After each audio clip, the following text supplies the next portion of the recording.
ada telinga, ada mulut, hidung, dan lain-lain. Di bagian dalam ada lagi jantung, ada lagi hati, ada lagi usus, lambung, ginjal, banyak sekali. Yang luar biasa, leluhur kita itu kalau memberikan peringatan kepada kita menggunakan kata hati. Makanya kita sering diingatkan hati-hati ya. Sadar enggak? Banyak kan enggak sadar.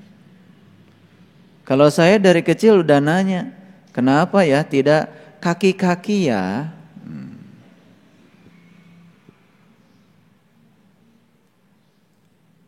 Tidak tangan-tangan ya, tapi hati-hati ya. Kalau dalam bahasa Inggris, be careful. Be itu adalah jadi, care itu peduli. Full ya, tentu saja seutuhnya. Be careful, jadilah kamu orang yang peduli seutuhnya. Peduli pada siapa sih? Ya tentu saja peduli pada dirimu sendiri. Karena kita tidak akan pernah menjadi orang yang peduli pada orang lain kalau kamu belum menjadi orang yang peduli pada dirimu sendiri. Dalam bahasa Indonesia kita sering menyebut hati. Hati itu dalam bahasa Arab itu bukan kolbu. Hati dalam bahasa Arab itu adalah kibdah, qobid. Nah itu yang disebut dengan segumpal daging di dada. Itu hati. Dan hati tidak ada urusan sebetulnya dengan spiritual. Yang ada urusan dengan spiritual itu adalah kolbu. Dan kolbu letaknya berbeda dengan hati. Karena dalam bahasa Arab, kolbu sendiri tidak sama dengan hati. Jadi kolbu, ya kolbu. Kalau hati bahasa Arabnya kibdah, qobid. Makanya hati unta bahasa Arabnya adalah qobidul jumal. Itu hati unta. Jadi kalau berbicara hati, ini masih harus hati-hati. Karena hati yang dimaksud itu kebanyakan orang adalah segumpal daging yang di dada. Itu liver. Dan kalau liver kita sakit, gak masalah. Gak masalah. Ada orang yang terkena hepatitis A, hepatitis B, bahkan sudah keropos livernya, gak masalah, masih hidup kok. Rasulullah menyatakan ada segumpal daging dalam dirimu, kalau itu baik, baiklah hidupmu. Kalau itu buruk, buruklah hidupmu. Kebanyakan hati yang dimaksud adalah liver, gak nyambung jadinya. Padahal secara faktual, yang menyebabkan seseorang itu baik atau tidak baik itu adalah pikirannya. Dan pikiran itu adalah softwarenya. Pikiran itu adalah program aplikasinya. Sedangkan yang dijalankan oleh aplikasi itu adalah otak. Dan otak itu adanya di daerah kepala. Kalau saya berpendapat, kalau otak manusia itu baik, baiklah hidupnya. Tapi kalau otaknya sudah bermasalah, bermasalah hidupnya. Bukankah orang-orang yang stroke, tidak berdaya di rumah sakit, itu bukan soal hati, itu soal otak. Ada pendarahan sedikit saja akibat pecah pembuluh darah otak, itu menyebabkan orang kehilangan kesadaran. Makanya kesadaran manusia itu bukan di dada. Kesadaran manusia itu di atas dada. Itu sebabnya di Quran dikatakan inda sidratil muntaha. Di atas dada. Nah, di atas dada apa? Ya kepala. Jadi segumpal daging. Kalau itu baik, baiklah semuanya. Kalau itu buruk, buruklah semuanya. Sebetulnya yang paling penting diperhatikan oleh kita itu adalah bagian otak. Dan di situ ada sekitar 100 miliar neuron. 100 miliar sel otak. Satu sel otak itu ibaratnya seperti satu HP kita. Jadi kalau ada 100 miliar sel otak terintegrasi menjadi jaringan elektronik yang sangat kompleks, disebutnya integrated circuit. Itu yang menyebabkan kita bisa berpikir.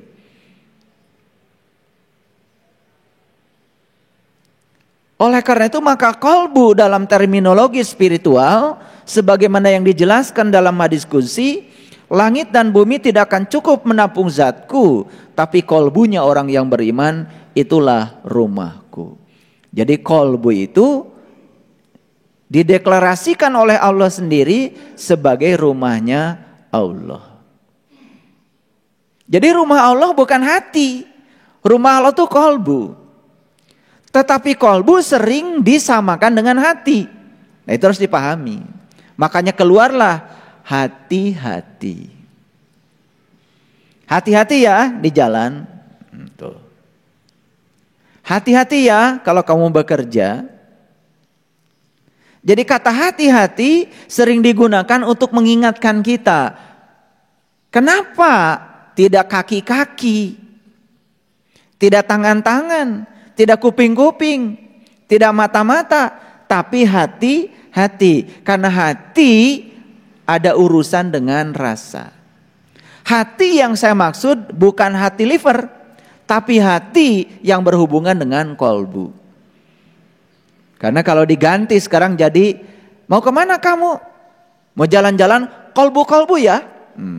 Jadi gak enak.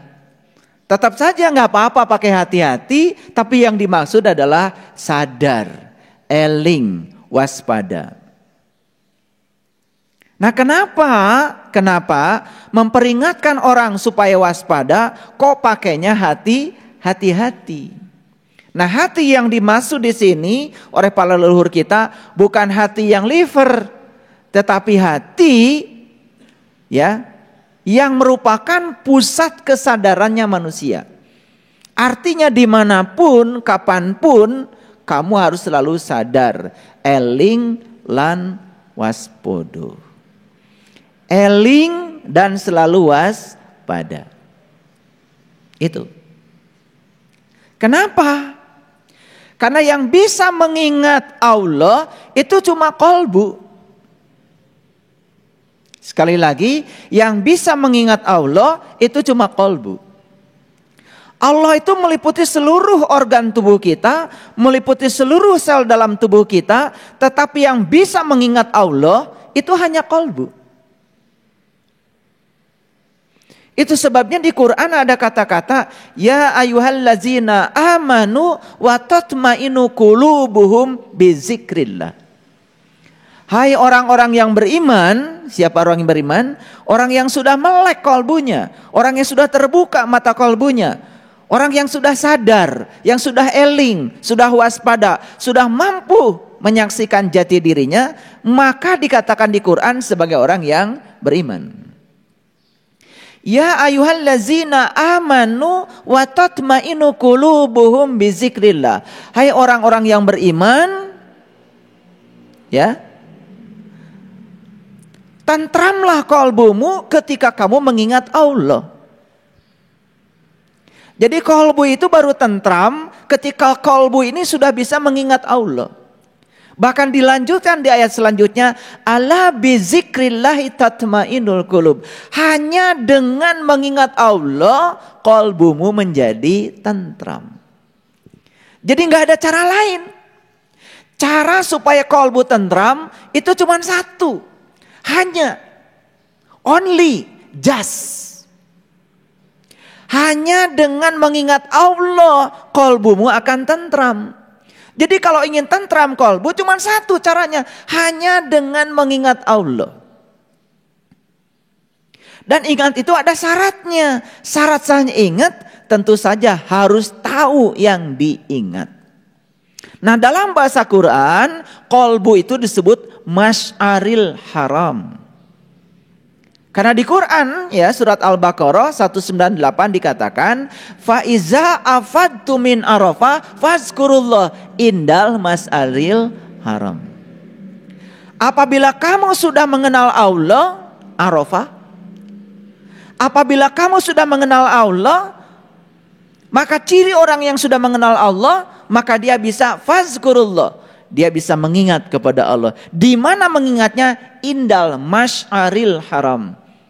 Jadi Mas'aril Haram itu adalah tempat mengingat Allah. Jadi Mas'aril Haram berarti sama dengan kolbu. Ini ngajinya agak beneran nih. Baru agak ini.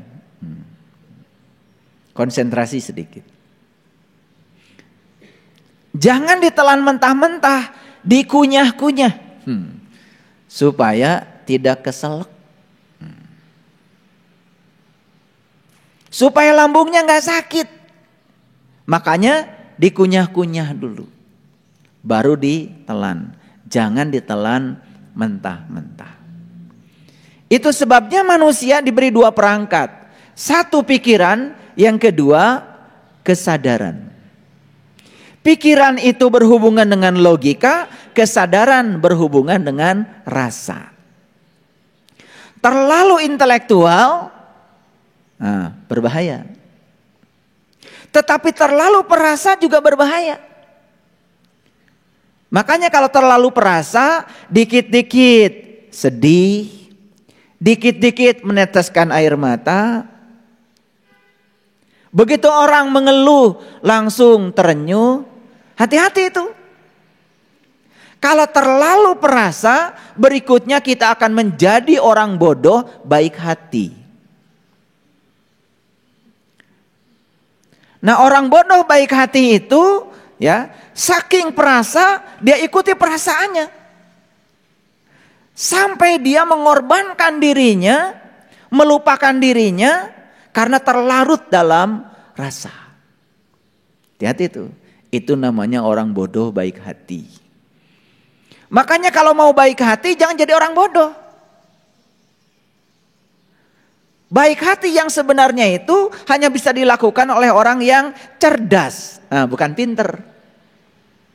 Pusing kan? Lu apa bedanya cerdas dengan pinter?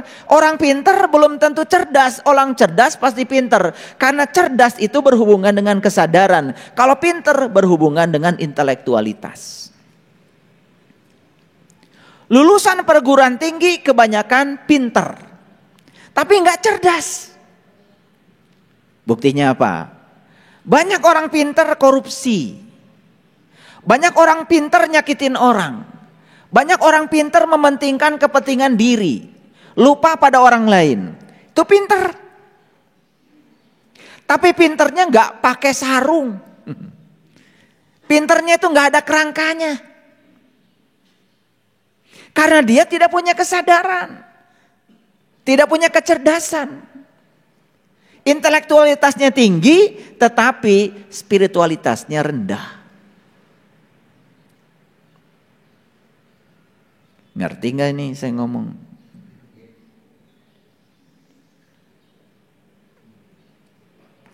Pisau, kalau mintul, tahu mintul? Tumpul. Gak terlalu bahaya kalau gak pakai sarung. Tapi kalau pisau diasah terus menerus tetapi tidak pakai sarung sangat berbahaya. Apa bahayanya? Melukai. Orang sekolah S1, S2, S3, S4, S5, S6, S Mambo, S Teller, macam-macam S. Semua tahapan-tahapan akademik dia lalui. Tarifnya berapapun tidak masalah. Makanya kalian kalau cari sekolah jangan bertarif internasional. Cari bertaraf internasional. Karena tarif belum tentu sama dengan taraf. Paham? Makanya yang dijual kebanyakan itu secara marketing adalah tarif.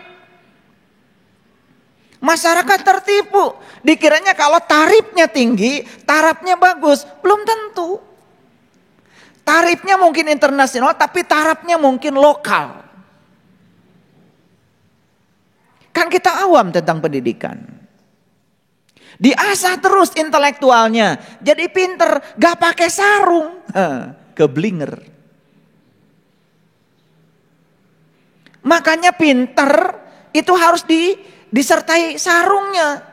Sarungnya apa? Bener. Bener itu sarung. Nah bener itu bahasa ringkasnya adalah jujur. Tahu jujur? Tahu jujur? Mana sih? Kalian tuh kemana aja? Jujur itu pikiran sama dengan perkataan, perkataan sama dengan tindakan, itu jujur. Gak usah pusing-pusing kalau bikin definisi.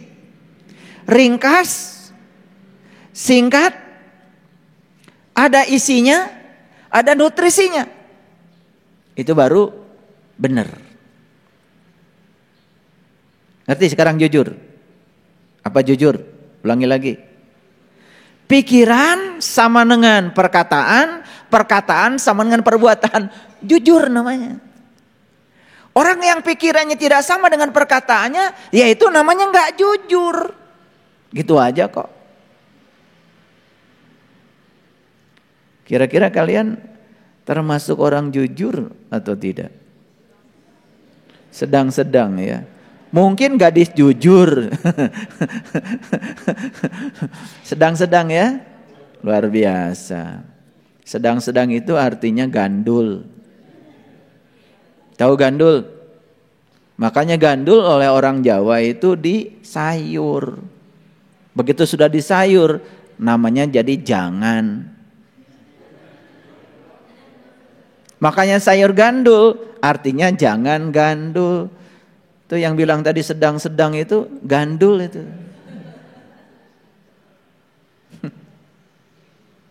Ikhlas itu tidak bisa antara ya dan tidak. Benar itu nggak bisa antara ya dan tidak. Kalau mau ya, iya. Kalau tidak, tidak. Jangan jadi manusia abu-abu. Itu yang bilang sedang-sedang itu makanya wajahnya kayak gitu, abu-abu.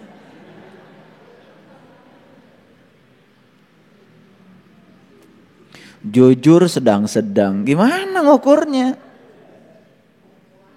Di matematika itu tidak ada sedang-sedang. Yang ada itu 2 ditambah 3 sama dengan 5. Gak ada 2 tambah 3 sedang-sedang 5. Gak ada. Sama dengan itu berarti persis. Sama dengan itu identik namanya.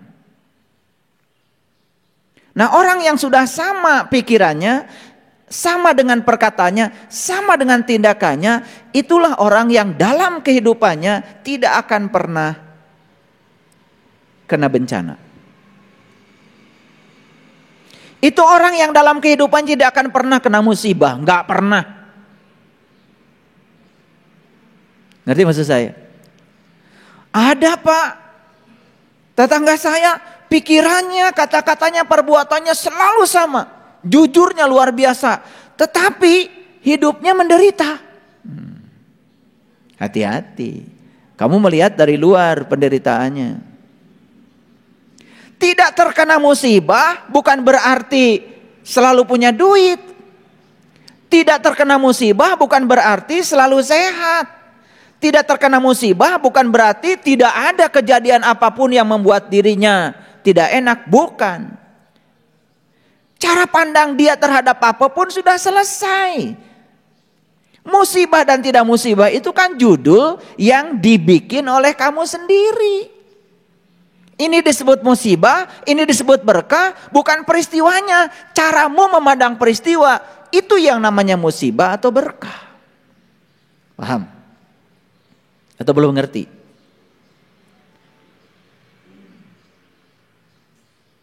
Punya uang 100 juta, mau beli mobil. Bagi orang yang sadar, bagi yang sadar, ternyata uang itu tertipu sama orang karena dia sadar, dia cari. Kenapa harus tertipu? Tertipu bisa jadi musibah, bisa juga bukan musibah. Tergantung kamu melihat dengan sudut pandangmu dan kesadaranmu. Begitu dia sadar, jangan-jangan semesta punya pesan.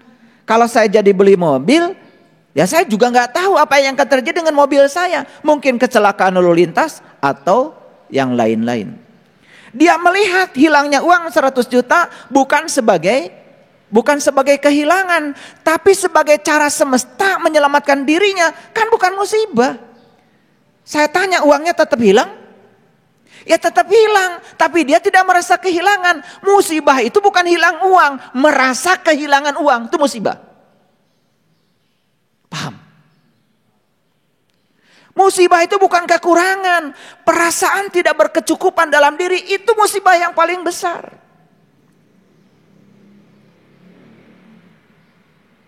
Gak tahu saya hari ini kok pengen ngomong begini. Udah dibuka ayatnya tapi gak kebuka-buka nih ayatnya. Pokoknya saya ikut aja yang dialirkan dari dalam. Ada apa sih dengan kalian hari ini? Kok saya ngomongnya begini? Pasti nyambung. Nanti kalian pulang dari sini pasti akan bilang, kok yang diceritakan oleh saya kok sama banget gitu. Pasti kalian akan bilang pulang dari sini kok gue banget. Gak peduli saya. Jadi musibah itu bukan banjir. Musibah itu bukan letusan gunung berapi. Musibah itu bukan gempa. Cara Anda memandang setiap peristiwa, di situ bisa jadi berkah, di situ bisa jadi musibah. Itu masalahnya. Dan selama ini kita tertipu. Bahkan tidak sedikit ya ketika ada musibah, banjir, kalau itu disebut musibah, dan lain sebagainya, ada orang-orang tertentu yang menyempatkan diri untuk mengambil dan meraup keuntungan sebesar-besarnya di balik musibah itu. Semoga corona katanya jangan berhenti. Biar bantuan dari segala arah tetap mengalir. Begitu corona berhenti, sedih dia. Ini manusia macam apa yang semacam ini?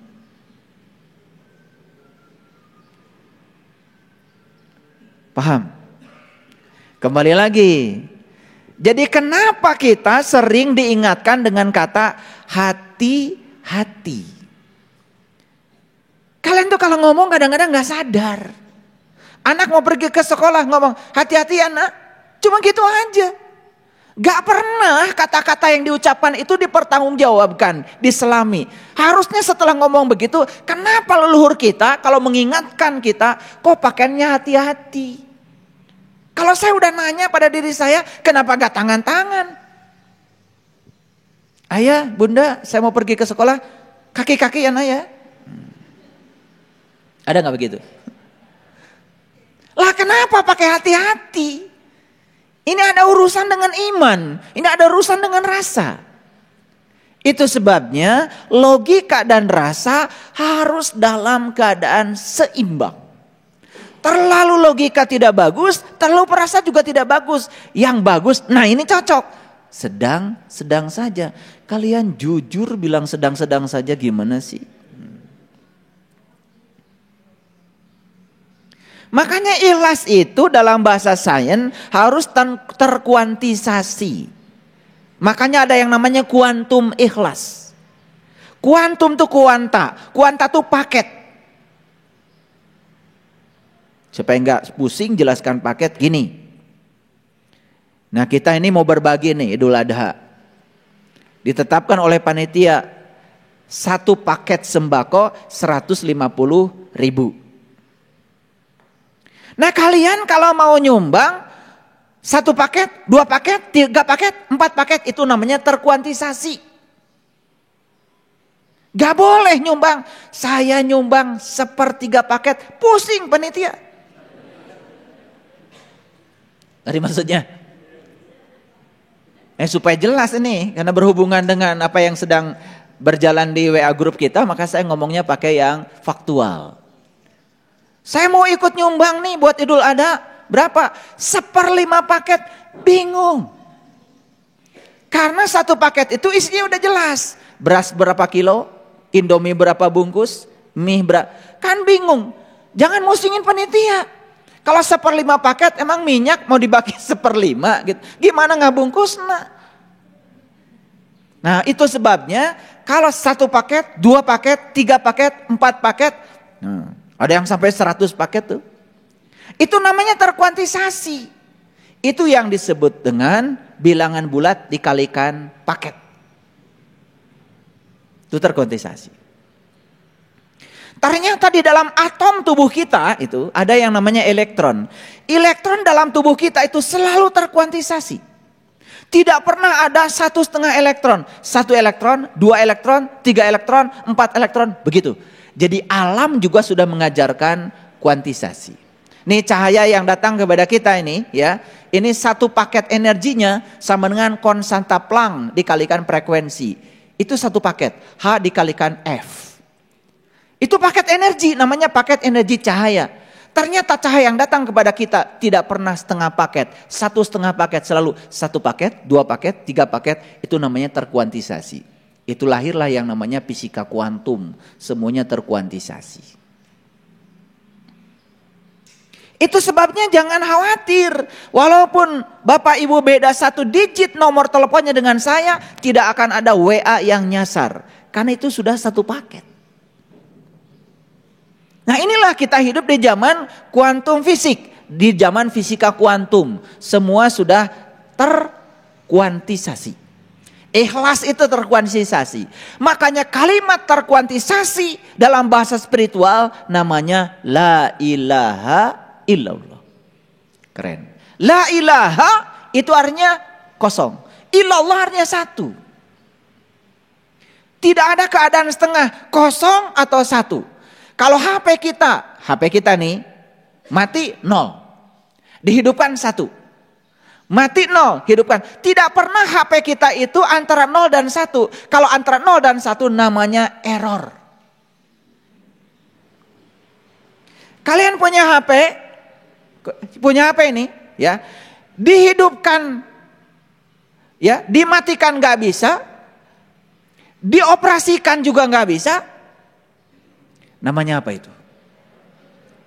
Namanya apa tuh? Ya error.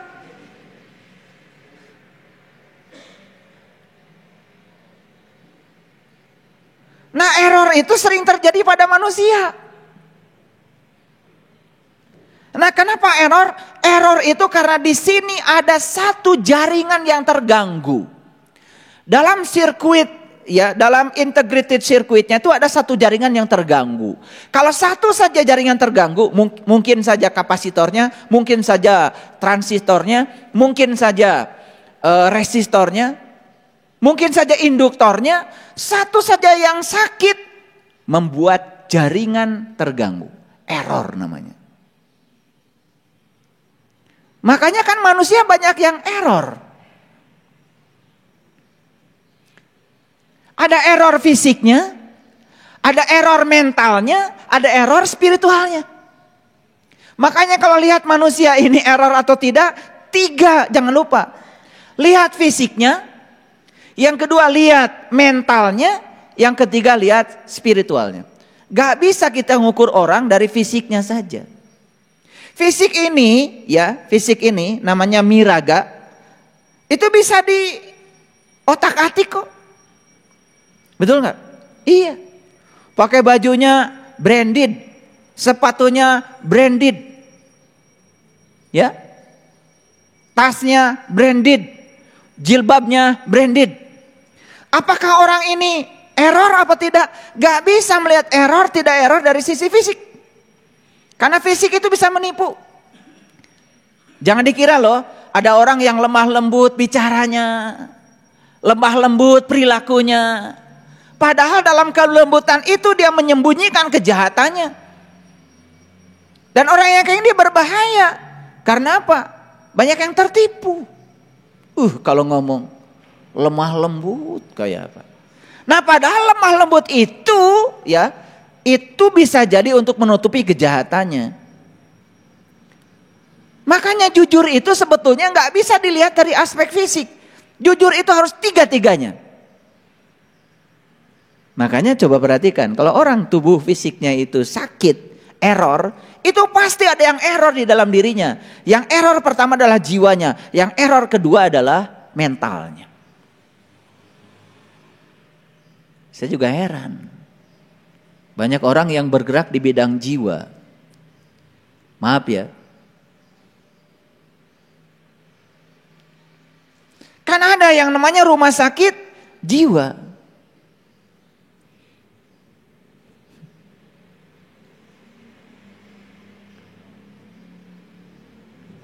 Rumah sakit jiwa ngurus apa? Harusnya ngurusi jiwa. Betul nggak?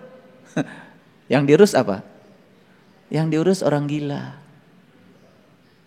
Nah sekarang itu orang gila kan sudah ada namanya lebih sopan lagi. Apa tuh Kang Danis? Orang gila tuh apa namanya sekarang? Apa tuh? Udah ada istilahnya itu, istilah sosialnya itu. Orang yang mengalami apa gitu. ODGJ, apa tuh? Orang dengan gangguan jiwa. Pertanyaannya apakah betul orang ini mengalami gangguan jiwa? Jangan-jangan mengalami gangguan pikiran. Gangguan mental sebetulnya. Mental tidak sama dengan jiwa. Pikiran tidak sama dengan kesadaran. Sebenarnya yang mengalami gangguan ini kan sebenarnya mental. Tetapi ya udah terbiasa kita kan campur aduk gak jelas. Iya, makanya gak sembuh-sembuh. Ya iya.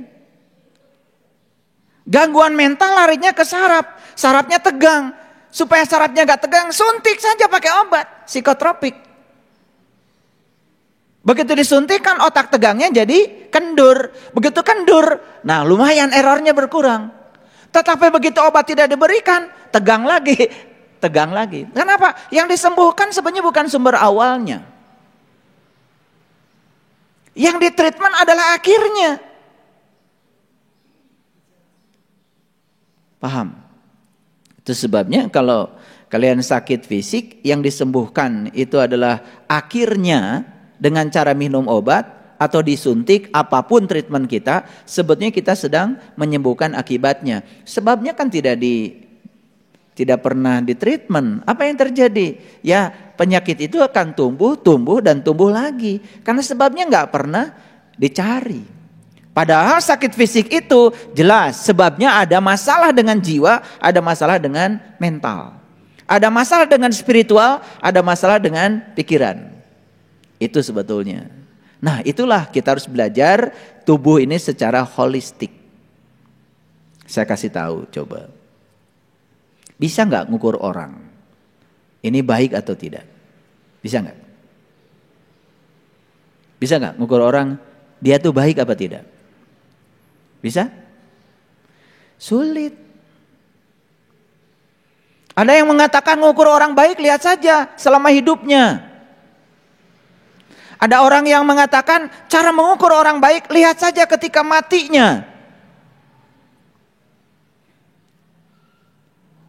Saya punya pendapat yang berbeda. Cara mengukur orang itu baik, lihat semasa hidupnya sekaligus saat matinya.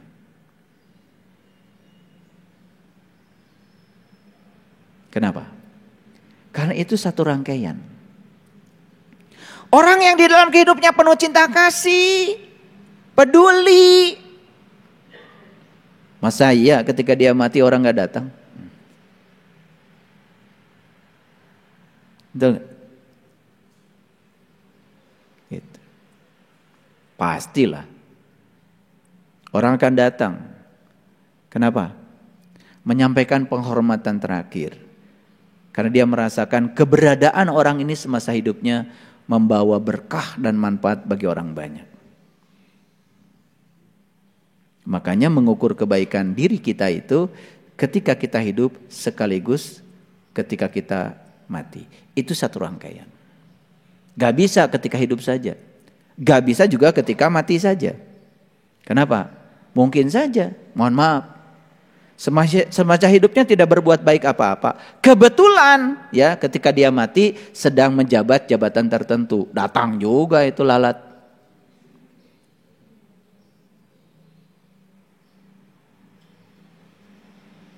Semut itu kan biasanya kalau ada gula datang.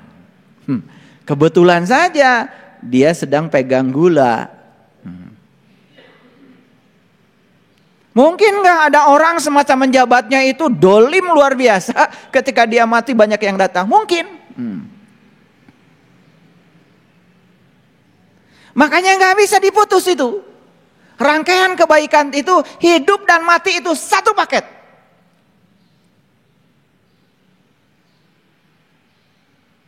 Ribuan kematian yang sudah kita saksikan, tapi terkadang kita tidak pernah belajar dari semua itu. Betul? Oke. Nah, hari ini yang akan kita bicarakan adalah pulang ke rumah diri saat ini, di sini sekarang. Mari kita lihat dulu Quran surat Al-Baqarah ayat 156. Sudah bisa lihat dari belakang? Nah, lihat dulu dari belakang, lihat dulu. Ya. Allazina idza asabathum musibah, orang-orang yang apabila ditimpa musibah. Nah, saya punya persepsi yang lain tentang musibah tadi. Jadi musibah bukan banjir, bukan gempa, bukan ditinggal oleh orang yang dicintai, bukan ditipu orang, tetapi cara kita menerima terhadap semua peristiwa yang terjadi pada diri kita, itu bisa jadi musibah, bisa jadi berkah. Jadi sebetulnya istilah musibah pun itu istilah yang harus direnungkan oleh kita. Karena kita tertipu oleh kehidupan. Begitu banjir langsung bilang musibah. Begitu gunung Merapi langsung bilang musibah. Dan musibah itu selalu negatif. Dan musibah selalu dikaitkan dengan Allah. Allah menurunkan musibah. Tuh, kurang ajar. Musibah itu sebetulnya terjadi karena tangan-tanganmu sendiri.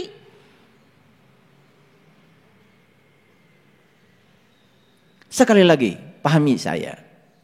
Bisa disebut musibah, bisa disebut berkah tergantung kesadaranmu. Berulang kali saya mengatakan, gunung Merapi meletus.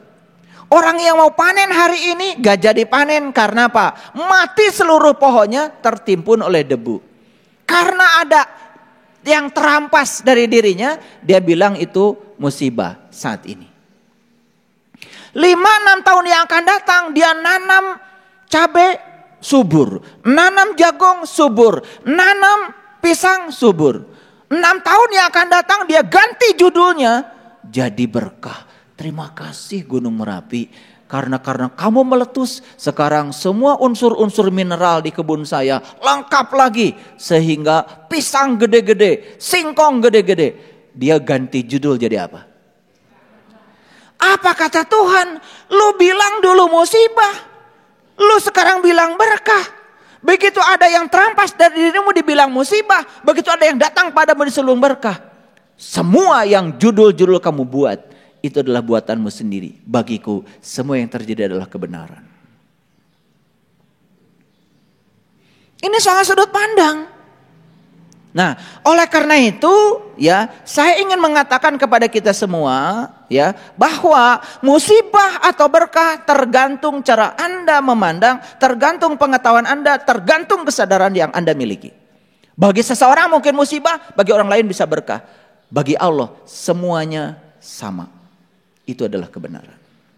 Makanya orang yang masih terjebak oleh benar salah, terjebak baik buruk, ini masalah. Masalahnya adalah sempitnya pengetahuan. Masalahnya adalah rendahnya kesadaran. Paham? Oke.